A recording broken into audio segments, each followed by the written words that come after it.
Bom, então a gente já tratou um pouco da fisiologia cardiovascular e da hemodinâmica, e agora a gente vai tratar da fisiologia respiratória, tá? Bom, então, pessoal, eu estou aqui no hospital e peço desculpas aí se alguma coisa interferir no áudio, porque a gente está em obra. Então, mas vamos lá. Creio que não vai atrapalhar, não.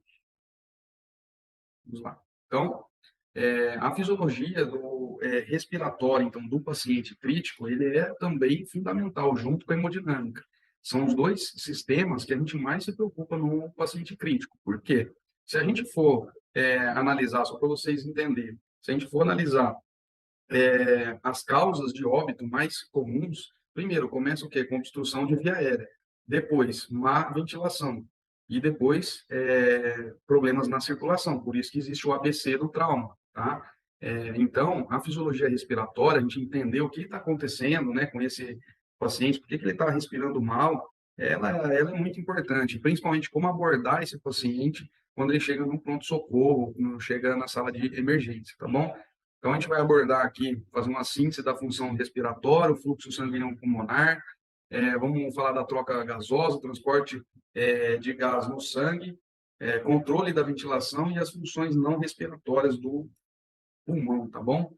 Vamos começar então aqui com a anatomia, né? Para a gente relembrar, porque isso eu acredito que já deve ser bem batido para vocês, mas lembrar que a gente tem zona condutora, né, e zona respiratória. O que é zona condutora? Traqueia e brônquios que não realizam trocas, né? Bronquíolos, às vezes tem alguns alvéolos, aí eles são chamados já são zonas respiratórias, tá?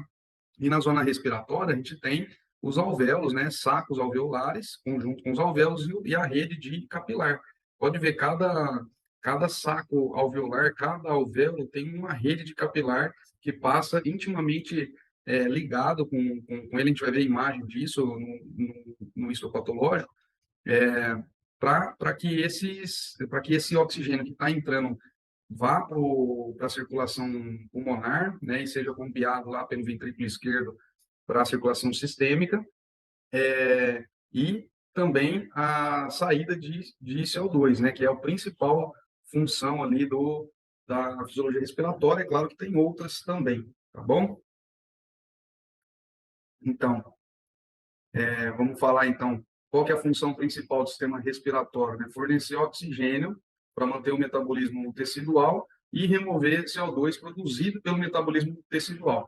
Então, lembra que a gente já conversou na hemodinâmica que o ar entra né, devido à pressão negativa que se faz, a pressão alveolar se torna mais negativa do que a pressão atmosférica, aí ocorre entrada de ar, esse ar tem oxigênio, tá? É pobre em gás carbônico, esse oxigênio pega ali a circulação através dos capilares, desemboca na veia pulmonar, da veia pulmonar para o ato esquerdo, ventrículo esquerdo, e aí vai para todo o organismo.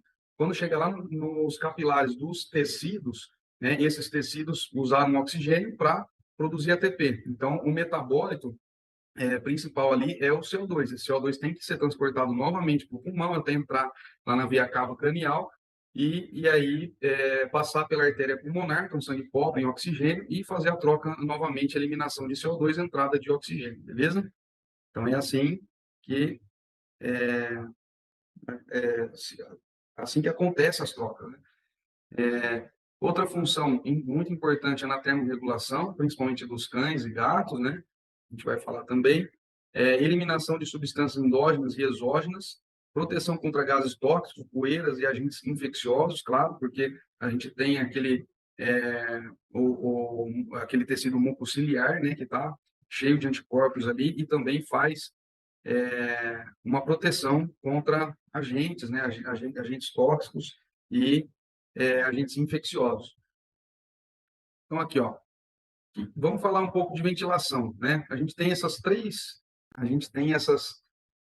três variáveis aqui que são muito importantes. Eu queria que vocês entendessem muito bem, tá? Então, quando a gente fala de volume minuto, o que é volume minuto? É o volume que entra no sistema respiratório, tá?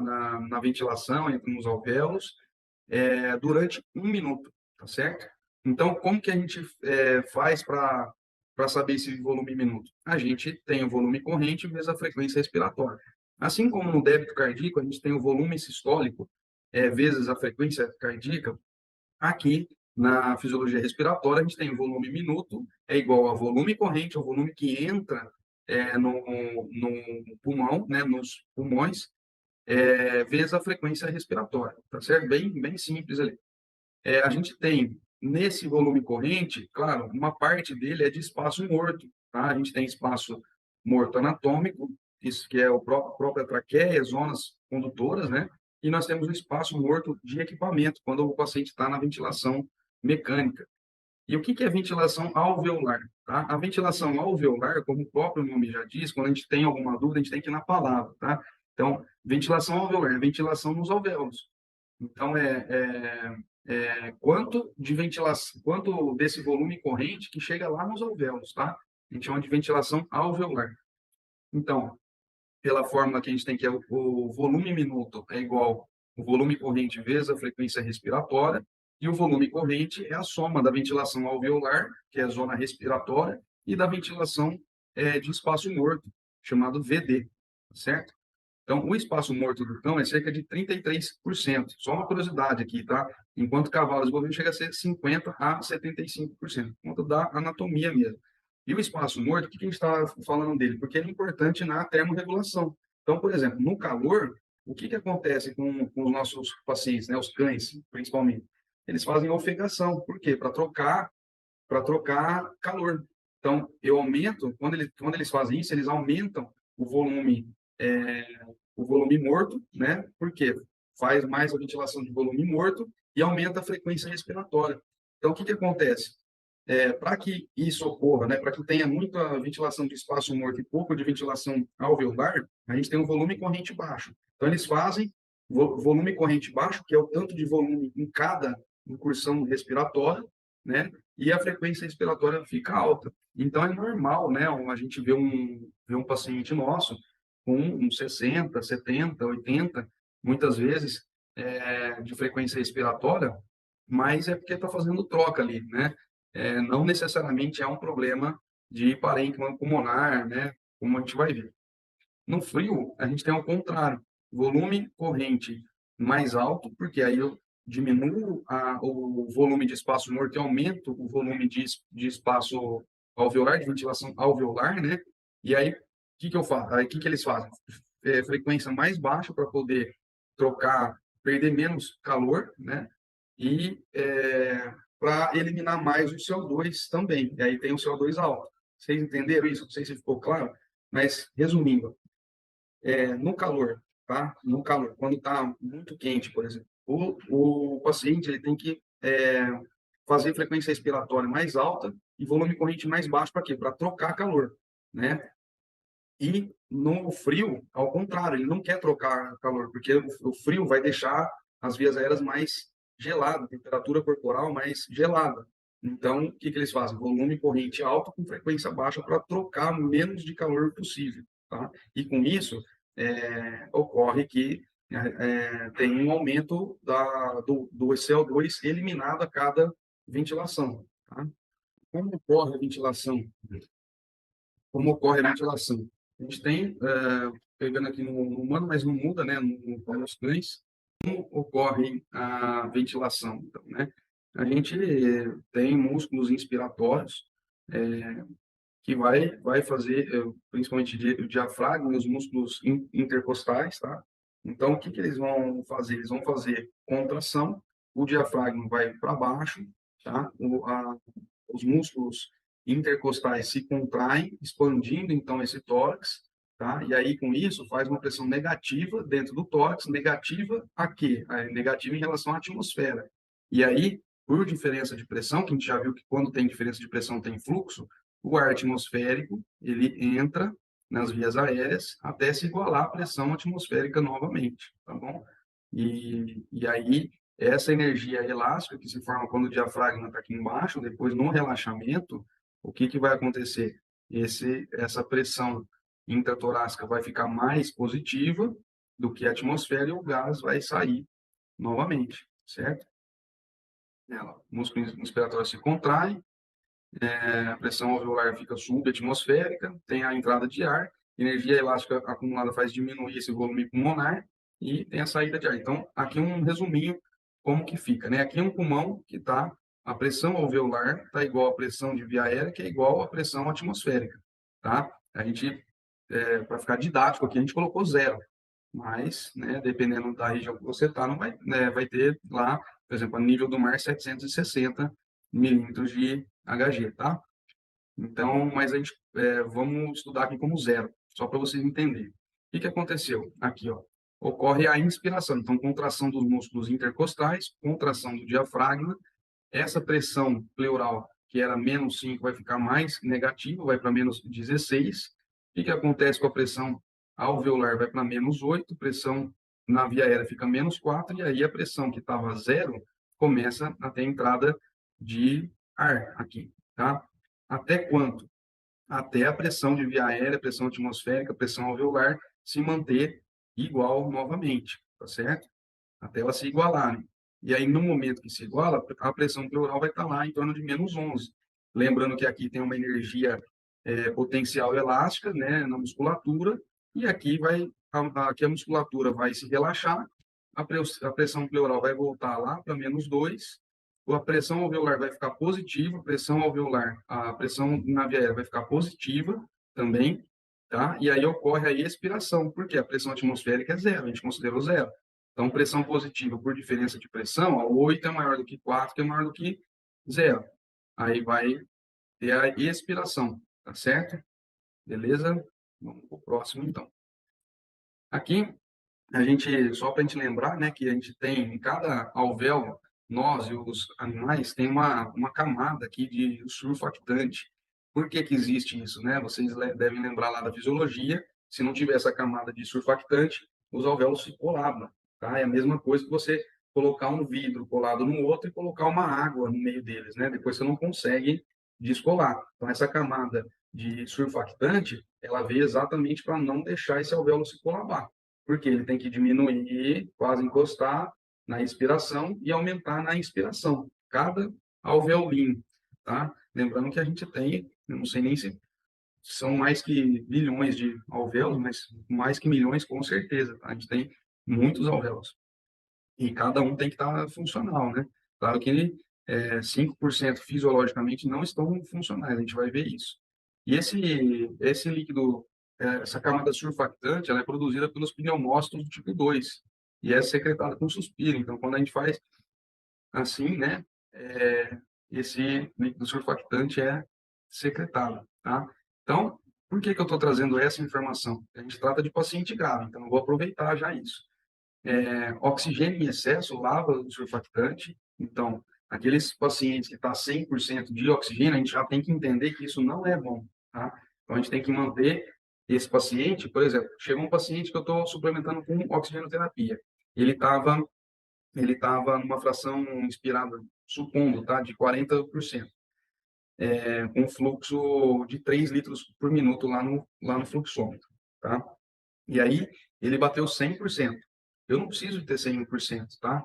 Então, o que eu vou fazer? Eu vou reduzir o fluxo, tá? Vou reduzir o fluxo para reduzir um pouco a fração inspirada e aí deixar esse oxímetro em torno de 96, 97 no máximo, tá? Isso é o ideal. A gente sabe que o paciente crítico geralmente não vai chegar nisso, né? Então, a gente tenta manter ali em torno de 92, 93, 4, tá? Só que é só para a gente lembrar que quando estou suplementando o paciente com oxigênio, está 100%, a gente já achando que está bom, está errado. Tá? Pode ser que o paciente nem precise mais de oxigênio. Então, a hiperóxia diminui essa camada de surfactante e aí aumenta a atelectasias, diminui a área de troca gasosa, então, tá? E secreção lava o surfactante. Então, todos os edemas, né, seja edema pulmonar cardiogênico ou não cardiogênico, seja, né, infeccioso, tal, pulsar, enfim, isso vai lavar esse líquido surfactante. Tá? Então, por isso que tem a telectasia, certo? Resistência de via aérea. Vamos pensar, então, aqui numa coisa. Já viram, né, cansaram de ver o PUG, por exemplo, o PUG, que ele tem a síndrome dos braquicefálicos, né? Essa síndrome dos braquicefálicos nada mais é do que um aumento na resistência de via aérea.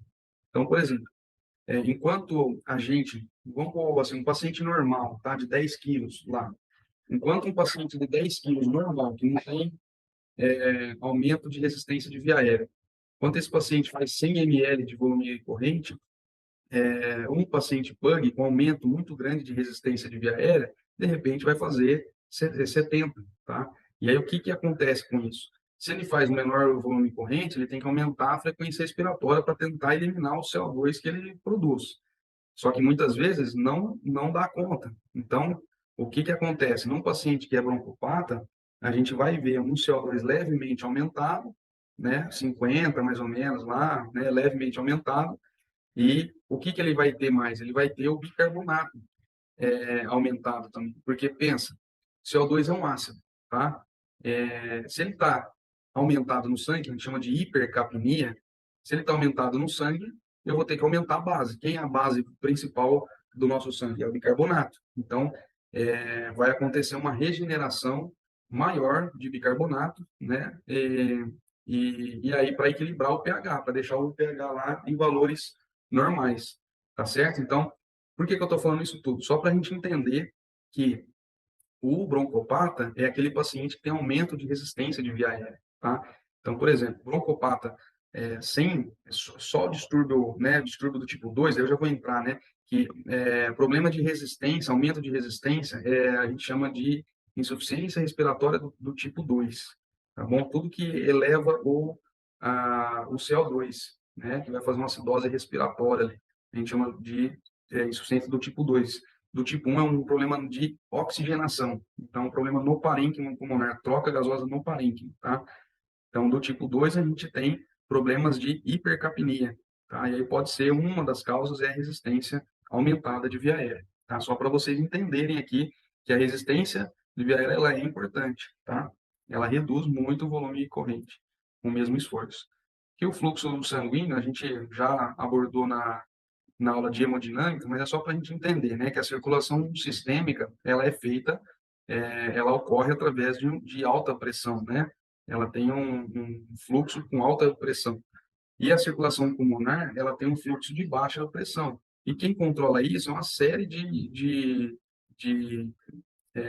citocinas, uma série de compostos, né, vasodilatadores e vasoconstritores, que vão ser secretados à medida que for necessário, né, à medida que os capilares mandarem ali informações, que nem, um exemplo, então, quando o leito pulmonar está precisando de mais fluxo sanguíneo, seja lá porque aumentou o exercício, porque aumentou o consumo de oxigênio e tal, e o que vai acontecer?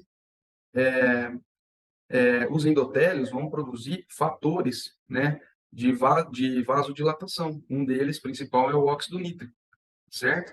Então, aí vai fazer o quê? Vai abrir as arteríolas pulmonares, provavelmente os esfíncteres ali capilares, e vai aumentar o fluxo sanguíneo, tá certo? Beleza? Então, só para você entender que a gente tem fatores contráteis e fatores que fazem vasodilatação, tá? Isso que é importante a gente saber. Lá, neurais e humorais, tá? Que regulam vasoconstrição e vasodilatação. E aí, a gente também tem as zonas de West. A gente vai ver aqui, ó. Eu estou trazendo só a informação que realmente é importante para o paciente crítico ali, que a gente vai cuidar de paciente crítico, né? Então, nós temos as zonas de West. Essa zona de West, imagina aqui um pulmão igual vocês estão vendo aqui, ó. O pulmão, ele está, no caso aqui, ele está na vertical, certo? Então, o que a gente tem nesse pulmão? A gente tem áreas muito ventiladas, aqui que é a zona 1, e pouco perfundidas, tá? Por quê? Porque é pouco perfundida? Por causa do efeito da gravidade mesmo, tá? Essas áreas aqui mais baixas, elas são mais perfundidas, certo? Então, na zona 2, a gente tem um equilíbrio de ventilação e perfusão. São áreas que estão sendo bem ventiladas e bem perfundidas. E aqui, mais na área caudal aqui do pulmão, a gente tem áreas muito perfundidas, mas pouco ventiladas, tá certo? E por que eu estou trazendo essa informação? Obviamente, por conta do posicionamento do paciente na abordagem emergencial. Então, esse paciente, toda vez que a gente chega que a gente recebe um paciente que está em emergência, está com dispneia, a gente é preferível colocar ele em decúbito ventral, tá? E caso não for possível, a gente tem que colocar o decúbito mais lesionado para baixo da mesa, né? O lado mais lesionado para a mesa, no caso, tá bom? Por quê? Porque já, se não se os alvéolos já estão comprometidos, por exemplo, um paciente foi atropelado, lado direito do pulmão, tá todo comprometido, tá com contusão. Nós vamos, caso ele não possa ficar em decúbito ventral, que é raro, né? Mas assim, vamos supor que ele não pode.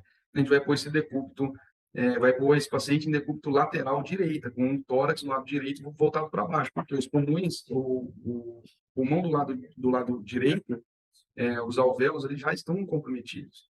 Eles já não fazem troca. Então, a gente deixa o lado, que é o esquerdo, né, livre para fazer troca.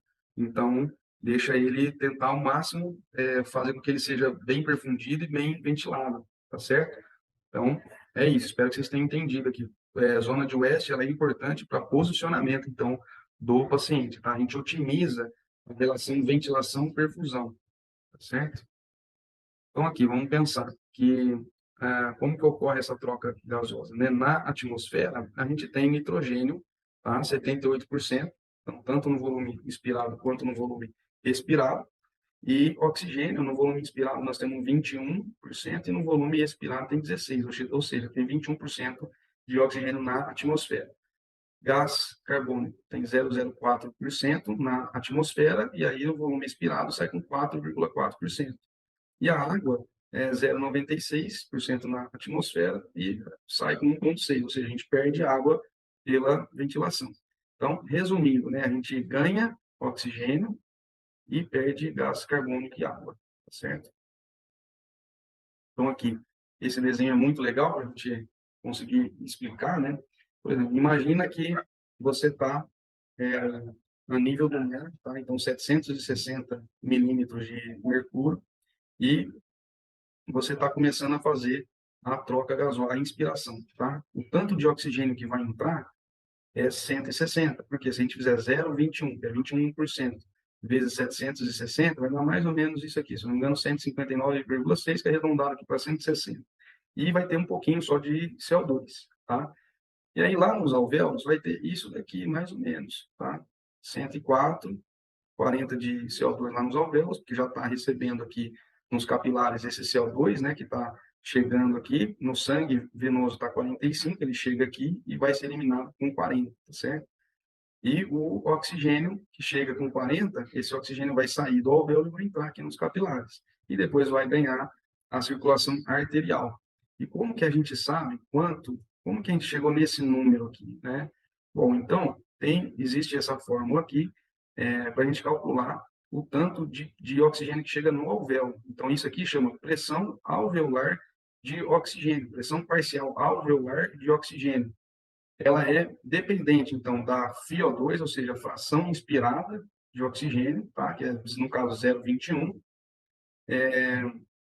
e ela vai multiplicar aqui a diferença entre a pressão barométrica, que no caso 760, a nível do mar, cada cidade tem a sua, a gente pode pesquisar facilmente através de aplicativo, né? E menos a pressão de vapor da água, que a gente perde água, né? Isso daqui vai subtrair a PaCO2 dividido pelo quociente respiratório. O que é o quociente respiratório? O tanto de CO2 produzido dividido pelo consumo de oxigênio. A gente tem essa RQ de 0,8. Então, sempre que a gente for fazer esse cálculo, a gente põe 0,8 aqui, tá? Então, essa é a conta que utiliza para chegar nesse valor aqui. Talvez não vai dar 104 certinho, mas vai dar aproximado, tá bom? Beleza? E aí, a gente tem um outro dado que a gente utiliza, que é um outro marcador, né, que vai dar para nós, vai falar para nós se o paciente está fazendo uma boa troca gasosa ou não, que é o gradiente alvéolo arterial. O que é esse gradiente alvéolo arterial? É a PAzão O2 menos a PAzinho O2. Tá? Então, PAzão, que é o alveolar, menos o quanto que deu aqui no sangue arterial. Supondo que a pressão alveolar aqui foi 104, que a gente já viu, certo? Aí, vamos supor que a gente coletou uma gaso arterial desse paciente, e aí a gaso arterial apareceu 94 de pressão parcial arterial de oxigênio, tá? O quanto está na artéria, beleza? Então, nós temos um gradiente de 10, 104 menos 90, 10. E aí eu concluo que esse paciente, não, olha, esse paciente está fazendo uma troca gasosa normal, tá? Tá tudo ok com ele. Ao passo que, se eu tiver um gradiente alvéolo arterial maior do que 15, já significa que esse paciente tem algum problema na troca gasosa, algum problema no parênquima pulmonar. A gente vai ver isso nas aulas de abordagem de dispneia e na aula de hemogaso também a gente vai abordar bastante de fisiologia respiratória de novo, tá? Mas é só para vocês entenderem aqui como é que funciona, certo? A lei de Fick. A lei de Fick é uma outra coisa muito importante para a gente levar em consideração para tratar um paciente grave, que significa o quê? Primeiro eu vou explicar o que é uma barreira alveolo-capilar para vocês entenderem a conta, tá? Então aqui, ó, imagina que é um corte, isso é um desenho, né, de um corte histopatológico aqui, tá certo? Onde nessa parte aqui a gente tem o alvéolo, camada surfactante, certo? Aqui chega o oxigênio e sai gás carbônico do capilar para cá, tá certo? Aí a gente tem o espaço intersticial e a gente tem o capilar, tá? A membrana basal e o endotélio, e a hemácia que passa dentro do capilar. Essa hemácia, ela tem o quê? CO2, ela tem oxigênio, tá bom? Então, o que acontece aqui? Esse CO2 sai daqui para cá, para o alvéolo, para ser eliminado, e o oxigênio sai do alvéolo para hemácia, tá certo? Para oxigenar os tecidos, beleza? Então, o que a gente tem aqui? Ó, barreira alvéolo capilar. Isso é uma barreira alvéolo capilar. Agora vamos ver o que a lei de Fick fala para nós. A lei de Fick fala para nós é o seguinte, e é meio óbvio, né? Ela traduz o que é óbvio aqui. Não precisa se preocupar com nada, é só para a gente entender, tá? A gente já viu lá na hemodinâmica que para ter fluxo precisa de diferença de pressão. Então, beleza. Ou seja, o alvéolo tem muita pressão parcial de oxigênio, enquanto no capilar tem pouca pressão parcial de oxigênio. Então, essa diferença de pressão alargada faz com que o oxigênio saia daqui para cá, tá certo? Quanto maior essa diferença, mais fácil o oxigênio de fazer a difusão. A área é isso daqui, ó, área de troca gasosa. Quantos alvéolos e capilares estão trocando gases, né? Quando a gente fala de ventilação e perfusão, é isso, tá? Então, não adianta nada eu ter alvéolo recebendo o oxigênio e sem ter o capilar aqui para passar esse oxigênio, tá certo? Para o sangue. Então, quanto maior a área, mais fácil vai ser a troca gasosa, tá? Eu estou falando do oxigênio, mas pode ser do CO2 também, tá? É a difusão de qualquer gás, tá? Que mais? Vai depender também, a facilidade ou dificuldade dessa difusão vai depender da espessura dessa barreira. Então, por exemplo, imagina aqui, edema pulmonar cardiogênico ou excesso de fluidoterapia. Tá? O que vai acontecer aqui? Nesse espaço intersticial, vai ter um aumento dessa camada. Tá? Aqui vai estar preenchido de líquido. Tá? Então, vai ter um espaço intersticial muito alargado. A espessura vai aumentar. E aí, o que vai acontecer? Vai ter dificuldade na passagem de oxigênio e de CO2. Tá certo? E isso é muito deletério para o processo de troca gasosa. E que mais? Vai depender também das características desse gás. Então, por exemplo, o oxigênio, ele não nada. A gente tem que entender, o oxigênio não nada, ou seja, ele não é difusível em meio líquido. Ele tem um coeficiente de solubilidade baixo, tá? Que é esse Dzinho aqui. O coeficiente de solubilidade, então, do oxigênio é baixo. Do CO2 é mais alta. Ele é 20 vezes mais difusível do que o oxigênio.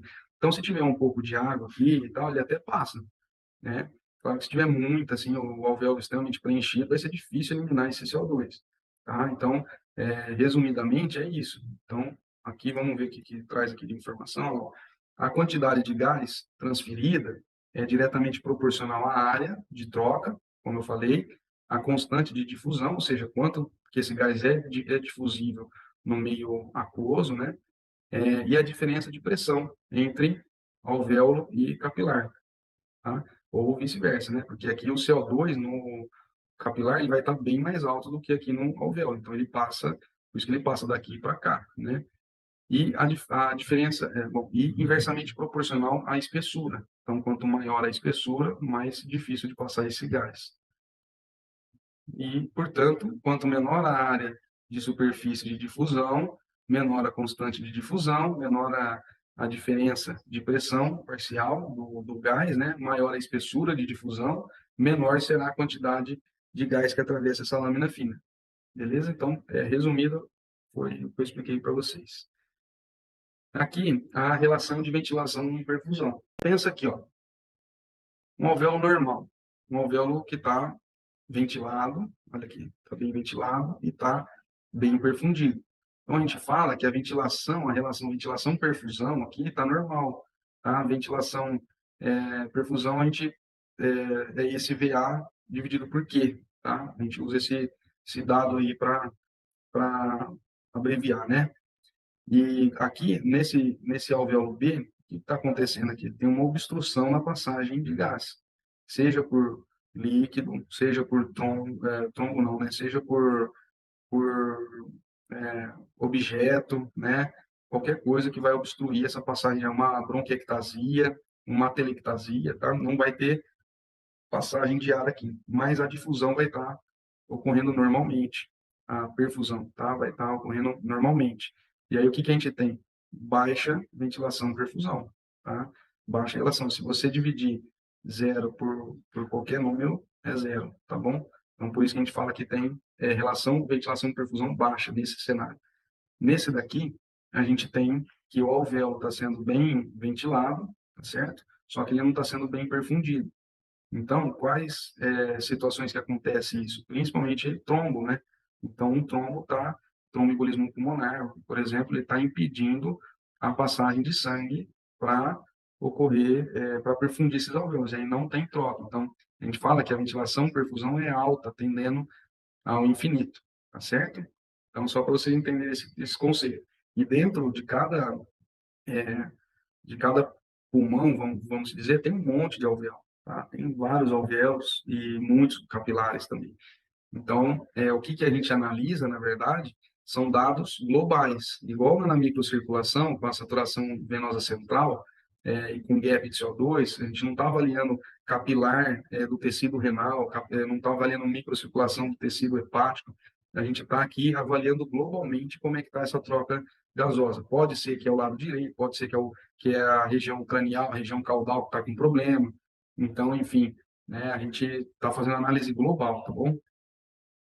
O transporte, como eu falei, né, que o oxigênio ele é pouco difusível em água, então ele precisa de ser transportado pela hemoglobina, tá certo? E cada hemoglobina carrega cerca de 1,34 ml de oxigênio, que é a forma que a gente viu lá do conteúdo arterial de oxigênio.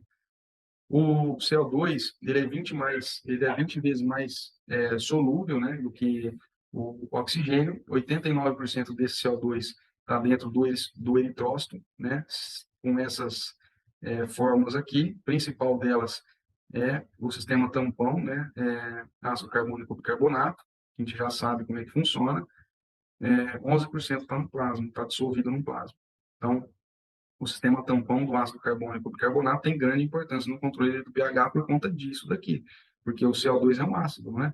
Então, quando ele chega lá nos pulmões, através da anidrase carbônica, ele se dissocia entre CO2 e água, e esse CO2 sai do eritrócito e vai para a atmosfera, certo? Então, aqui como que acontece, né? Quando a gente fala de drive respiratório, a gente vai falar muito disso em paciente crítico. A gente tem que entender que o nosso sistema, ele, como todo mundo já sabe, é muito inteligente. Vamos falar de drive respiratório, tá? Entender como é que funciona o aumento e a diminuição de drive respiratório. É o tanto que o pulmão vai se expandir para fazer troca gasosa. Então, primeiro, vamos pensar assim que numa atividade, numa corrida, por exemplo, a gente tem mecanorreceptores que vão mandar mensagem lá para o centro respiratório, que vai fazer com que o drive respiratório se eleve. Para quê? Para eliminar mais CO2 e tentar captar mais oxigênio. E, com isso, vai fazer o controle de pH também, dependendo se for um exercício intenso, está produzindo muito lactato, então vai ter que eliminar muito CO2, tá? Por outro lado, se a gente tem um aumento de PCO2 ou uma diminuição de pH ou uma diminuição de pressão parcial de oxigênio arterial, nós temos quimiosensores, né, que estão localizados lá na glomérula aórtica, que vão mandar mensagem para o centro respiratório também para aumentar esse drive respiratório. Então, resumindo, o que acontece? Um CO2 alto, que a gente chama de hipercapnia, ou pH baixo, vai fazer com que o drive respiratório se eleve. Tá bom? Vou fazer mais volume corrente, vou fazer mais frequência respiratória para fazer mais volume minuto, tá certo? E, por outro lado, se eu tenho uma hipoxemia, também eu vou ter um drive respiratório aumentado, para tentar captar de alguma forma mais oxigênio. Então, por isso que os nossos pacientes, quando eles chegam com uma dispneia, a gente tem que olhar esses três marcadores aqui principais, porque algum deles pode estar alterado. É claro que tem outras condições que alteram o drive respiratório, como, por exemplo, uma febre, convulsão, né?